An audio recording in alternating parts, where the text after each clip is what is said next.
अध्याय 5 श्लोक 24 बघताय. योऽन्तः सुखोऽन्तरा रामस्तथान्तरज्योतिरेव यः स योगी ब्रह्मनिर्वाणं ब्रह्मभूतोऽधिगच्छति. यः अंतः सुखः अंतरा रामः अंतर्ज्योतिः एव सहा, असा सगळा संधी आहे इथे.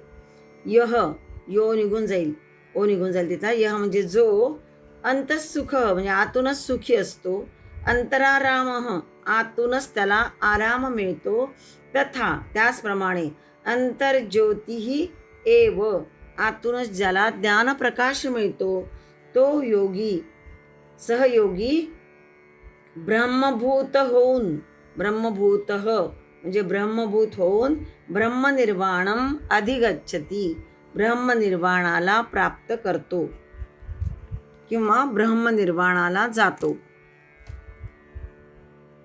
24, 25 आणि 26 या 3 श्लोकामध्ये मनुष्य मात्रांचे जे अंतिम ध्येय आहे कोणते, तर ब्रह्मनिर्वाण, ते कोणाला प्राप्त होतं याचं वर्णन आलेलं आहे. या श्लोकाचं मनन केल्यास ब्रह्मनिर्वाण प्राप्त करणारे आणि ब्रह्मनिर्वाण प्राप्त न करणारे असे 2 प्रकारचे लोक असतात असं स्पष्ट दिसून येतं. ब्रह्मनिर्वाण हा शब्द आपल्याला दुसऱ्या अध्यायातील 72व्या श्लोकात पण आलाय. अस्याम अंतकाले अपि स्थित्वा ब्रह्मनिर्वाणम ऋच्छति, 72व्या श्लोकाची खालची ओळ. पण कसा, तर जो निर्मम आहे, निरंकारी आहे, निर्मोही आहे, ब्राह्म्य स्थिती प्राप्त केलेला आहे, तो कशाने सुद्धा मोहित न होता शांत ब्रह्मनिर्वाणाला प्राप्त होतो. एषा ब्राह्म्य स्थिती प्राप्य नैनाम प्राप्य विमुह्यति स्थित्वा स्यामंतकालेपि ब्रह्मनिर्वाणम ऋच्छति, असा तो 72वा दुसऱ्या अध्यायातला श्लोक आहे. म्हणजे निर्मम, निरंकारी, निर्मोही अशालाच ब्राह्म्य स्थिती प्राप्त होते, कारण तो कशाने सुद्धा मोहित होत नाही. शांत ब्रह्मनिर्वाणाला तो प्राप्त करून घेतो. पण आधी ब्रह्मप्राप्तीची साधने, त्याद्वारे तो तिकडे जाण्यास सिद्ध होतो हे म्हणायचंय. आणि त्यासाठी पापाचार करीत नाही, पापी विचार दूर करतो, ज्ञानप्राप्तीचे सर्व संदेह दूर करून, छिन्नद्वैदाह म्हटलेला आहे मागच्या श्लोकामध्ये, नाही पुढे येणार तो श्लोक आपल्याला, की ज्ञानप्राप्तीचे सगळे संदेह दूर करून नंतर कुठल्याही द्वंद्वात न फसता इंद्रिय मन यांचं नियमन करतो, कामक्रोधादी शत्रूंचा निराश करतो, विषय लंपटता दूर करून सर्व प्राणीमात्रांच्या हितासाठी आत्मसमर्पण करणे, उदारचरित बनणे ही ब्रह्मनिर्वाणाची म्हणजेच ब्रह्मप्राप्तीची साधने आहेत जणू काही. आणि त्यामुळेच मग हे सगळं झाल्यानंतर अंतःसुख मिळवतो, आतमध्येच त्याला आनंद प्राप्त होतो आणि त्यातच तो अंतराराम म्हणजे त्यातच तो रमतो, विसावतो. नंतर अंतर्ज्योतिही म्हणजे जे ज्ञान त्याला आतूनच मिळते, ज्योती म्हणजे प्रकाश, जे ज्ञान त्याला आतूनच मिळते, तो ज्ञान प्रकाश त्याला आतूनच मग प्राप्त होतो. बाह्य कारण्या वाचून आतल्या आतच अपूर्व सुख आणि आनंद प्राप्त होतो. प्रकाशासाठी आपण सूर्य, चंद्र, अग्नी, कंदील, टॉर्च इत्यादी बाह्य साधनांवर अवलंबून राहतो, पण खरा प्रकाश आतूनच मिळतो. प्रकाश म्हणजे ज्ञान. बघा ना, आपल्या सामान्यांना साठी सुद्धा हे उदाहरण आहे की बाहेरची अनेक पुस्तकं वाचून, अनेक शिकवण्या लावून सुद्धा बरोबर ज्ञान मिळेलच असं नाही. परंतु एखाद्या दिवशी सहज आतूनच आपल्याला काहीतरी क्लिक होतं आणि जे आतापर्यंत कळलेलं नसतं ते कळल्यासारखं होऊन जातं, लगेच कळतं, काहीतरी आपल्याला क्लिक होऊन ज्ञान मिळून जातं. अरे हे तर आपल्याला लक्षातच नव्हतं की असंही असू शकतं, असं वाटायला लागतं आपल्याला. म्हणजे त्यावेळी खरं ज्ञान आपल्याला मिळून जातं आपोआपच. हे तेव्हा समजलं नाही, पण आता कसं पटकन लक्षात आलं, याची जाणीव आपल्याला होते. त्याचप्रमाणे वरील तिन्ही गोष्टी ज्या सांगितल्या आहेत, अंतःसुख, अंतराराम आणि अंतर्ज्योती, या साधकाला आतमधूनच प्राप्त होतात. आणि ज्याला हे सगळं असं प्राप्त होतो तो खरा योगी. म्हणजे त्या ब्रह्मतत्वाचं, त्या परमतत्वाचं आधी आत्मतत्वाचं ज्ञान होईल, मग त्या परमतत्वाचा साक्षात्कार नंतर त्याला होणारच असतो जणू काही. आणि अशा प्रकारे हे ज्ञान त्याला होताच तो त्या ब्रह्मातच विलीन होतो. मुक्ती मोक्ष यालाच म्हणतात असं महापुरुष सांगतात. आत्यंतिक दुःखापासून मुक्ती, निवृत्ती, परमानंद प्राप्ती. जे आत्यंतिक दुःख असतं त्यापासून जणू काही त्याला मुक्ती मिळते. मुक्तीतून त्या निवृत्त होत जातो आणि मग जी परमानंद प्राप्ती असते ती त्याला आपोआपच मिळते. शंका येईल की जर गाढ निद्रेत सुद्धा आपल्याला दुःखाची निवृत्ती झाल्यासारखी वाटतेच की नाही, मग ती मुक्ती का, तो परमानंद किंवा ते ब्रह्मपद प्राप्ती का? पण तो मोक्ष किंवा ती मुक्ती नाही. जागेपणीही ही अनुभूती येणे म्हणजे कुठलीही दोषदृष्टी नाही, द्वंद्व नाही, ममत्व नाही, साम्यावस्था अनुभवणे. कारण गाढ निद्रेत सुद्धा हे जे आपल्याला मिळतं ती फक्त गाढ निद्रा असते, तेवढ्यापुरती ती दुःख निवृत्ती असते. पण पुन्हा जागे होताच ती निवृत्ती झालेली नसते, ते दुःख आपल्याला जाणवतंच. पण या ठिकाणी जो अनुभव आहे तो त्याच्या आत्म्याच्या ठिकाणी कोणत्याही बाह्य कारणांवाचून आतल्या आतच त्याला अपूर्व सुख आणि आनंद होतो. आणि हा आनंद अखंड असतो. कुठल्याही मग बाह्य कारणाने तो नष्ट होत नाही. त्याला सहजानंद म्हणतात. आनंदी बालकाचे मुख कसं प्रसन्न असतं, तशी त्याची वृत्ती सदैव प्रसन्न असते. आंतरिक शांती असते. जगाचे कोणतेही कारण त्याला अशांत कराव्यास समर्थ असत नाही. त्याला असं भासतं की आपल्या ठिकाणी प्रकाश आहे, मी आपल्या प्रकाशाने जगत प्रकाशित करीत आहे, हा त्याचा अनुभव असतो. सत्य वस्तूचे यथार्थ ज्ञान त्याला होते. त्याचं मन विशाल होऊन त्यात संकुचित आणि संकीर्ण भाव मग केव्हाही राहत नाही. आणि असा मनुष्य सदैव ब्राह्मी शांतीचा अनुभव घेतो. ब्राह्मी शांतीचा अनुभव म्हणजे ब्रह्मनिर्वाण पद प्राप्त करणे आणि तेथे स्थिरावणे, हा त्याचा अर्थ आहे. पुढील श्लोकात पुढील भाग बघू. अध्याय 5 श्लोक 25 बघताय. लभन्ते ब्रह्मनिर्वाणं ऋषयः क्षीणकल्मषाः छिन्नद्वैधायतात्मानः सर्वभूतैते रताः. ज्याचे सर्व पापे, ज्यांचे, इथे अनेक वचन वापरलंय, ज्यांचे सर्व पापे नष्ट झाले आहेत. क्षीणकल्मषाः म्हटलंय म्हणजे सगळे पाप नष्ट झाले आहेत. ज्यांचे सर्व संशय ज्ञानप्राप्ती झाल्यामुळे नष्ट झाले आहेत. छिन्नद्वैधा, ज्ञानप्राप्ती झाल्यामुळे सगळे हे संशय नष्ट झालेले आहेत. आणि जे सर्वभूत इथे रताः, सर्व प्राणीमात्रांच्या कल्याणामध्ये तत्पर आहेत.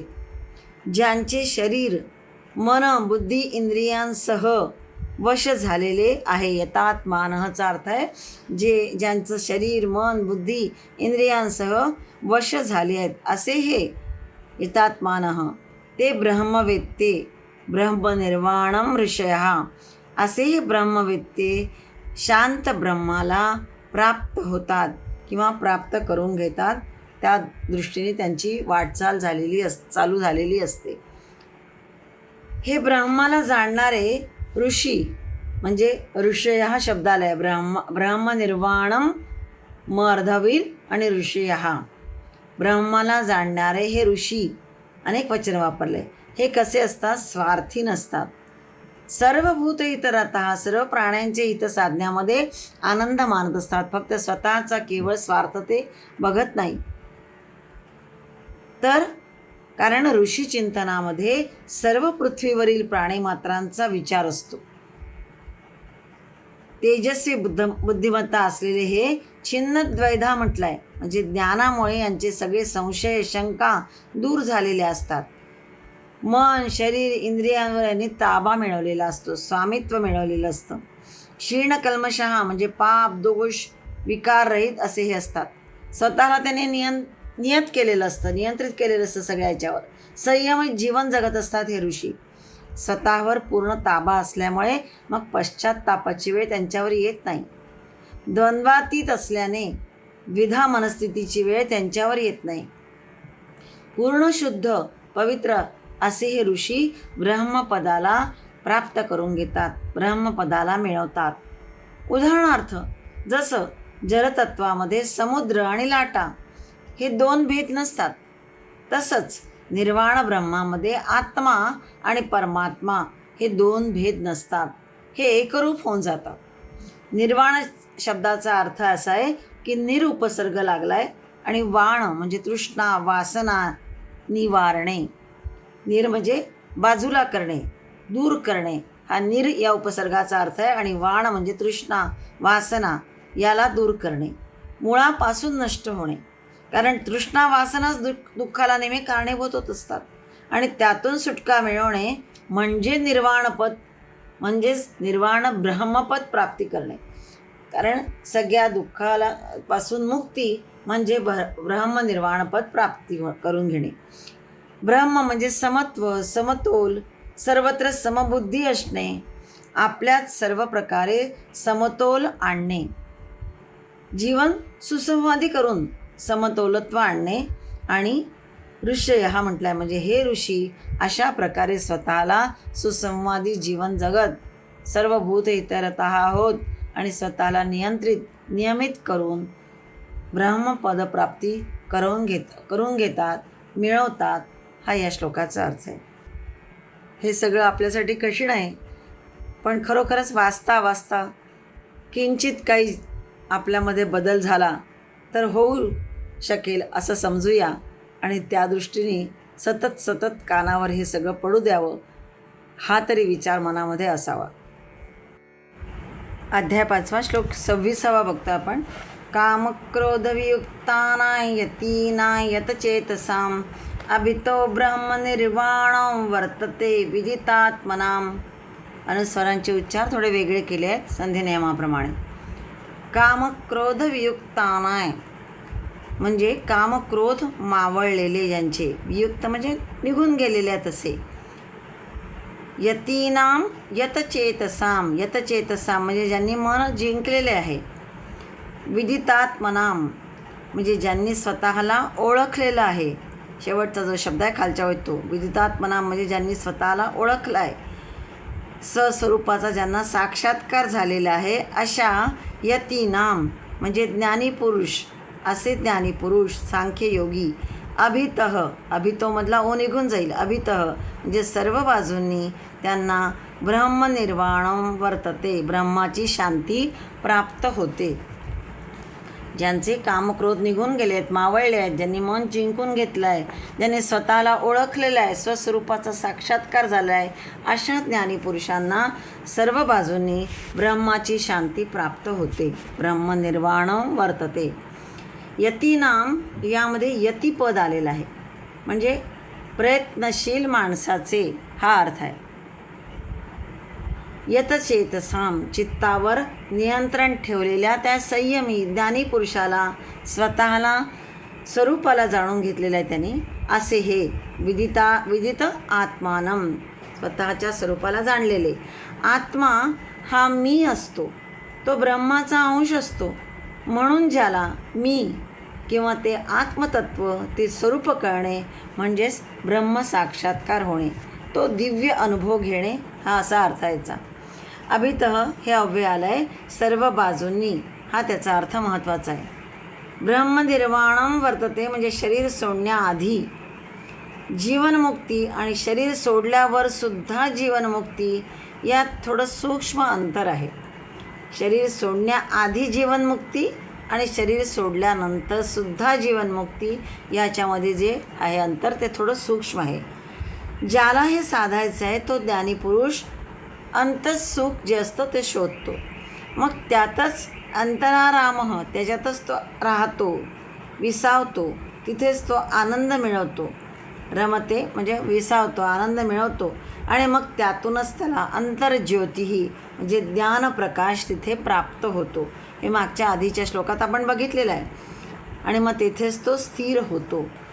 ब्रह्मपद हे मिळवणे हे साधकाचं लक्ष असतं आणि म्हणून हळूहळू क्षीण कल्मषाः होतात. म्हणजे हा पापरहित होत जातो, कुकर्म सोडून टाकतो, वाईट विचार वाईट आचरण हा सगळं सोडत जातो. मग त्यामुळे नंतर त्याला सगळ्या शंका त्याच्या दूर होत जातात, संशयरहित असा हा होत जातो. छिन्नद्वैधाः मागच्या श्लोकात बघितला आपण. आणि असाह यतचेतसः म्हणजे चित्तावर नियंत्रण मिळवलेला असा हा मग सर्व प्राणीमात्रांच्या हितासाठी झटत असतो, सर्वत्र समत्व भावना ठेवून झटत असतो आणि मग ब्रह्मनिर्वाण पदाला तो प्राप्त करून घेतो. त्याला ब्राह्मी अवस्था असे म्हणतात. कामक्रोधवियुक्तानां म्हटलं आहे म्हणजे पूर्णतः त्याचा त्याग नव्हे, कामक्रोधाचा पूर्णतः त्याग नव्हे तर त्यावर नियंत्रण हा अर्थ इथे जास्त अभिप्रेत आहे. क्रोध आधी नसावा आपल्या. कृष्णाने तेच केलं. शिशुपालाचे 100 अपराध होईस्तवर नियंत्रण ठेवलं होतं क्रोधावर आपल्या. हवा त्याचवेळी क्रोध मग व्यक्त केला. रामाने रावणाचा वध केला. शंकराने त्रिपुरासुराचा वध. सीतेवरील अन्याय पाहून महर्षी वाल्मिकींनी सुद्धा रामाविरुद्ध अयोध्येविरुद्ध दंड थोपटले होते. क्रोध असतो त्यांचा, पण तो ताब्यात असायला हवा हे ते सांगायचं आहे. क्रोधावर अधीन होणं आपलं महत्त्वाचं असतं. क्रोध नसेल तर अन्याय होत असेल तर तिथे शांत राहून उपयोग नाही. इथे युद्धाचा प्रसंग चालू आहे, त्यामुळे इथे क्रोधावर नियंत्रण कसं ठेवायचं आणि कितपत ठेवायचं हे ठरवणं महत्त्वाचं असतं हे सांगायचं या ठिकाणी. कारण इथे विनाशायची दुष्कृताम म्हटलं आहे, म्हणजे या दुष्ट लोकांचा नाश होण्याची आता इथे गरज आहे युद्धभूमीवर. मग इथे क्रोध उफाळून यायलाच हवा. मोक्ष मुक्ती आपल्यासारख्यांना मिळेल की नाही माहीत नाही, पण सद्ग्रंथ सत्संग यांच्या सहवासाने आलेले संस्कार अंतःकरणामध्ये झिरपत जातात, वृत्ती बदलत जातात आणि ही जी शिदोरी आहे ती घेऊन मग पुढील जन्मात आपण जन्म प्राप्त करून घेतो आणि मग हळूहळू सगळीकडे बदल होत जातो. अनेक जन्मानंतर जीवनमुक्ती कदाचित मिळू शकेल. पण हे सगळे विचार सद्ग्रंथांचे सत्संगांचे विचार झिरपत अंतःकरणात जायला हवे. कामक्रोधवियुक्त होणं कधीतरी साधेलच, हा जो दृढ विश्वास आहे तो ठेवूया.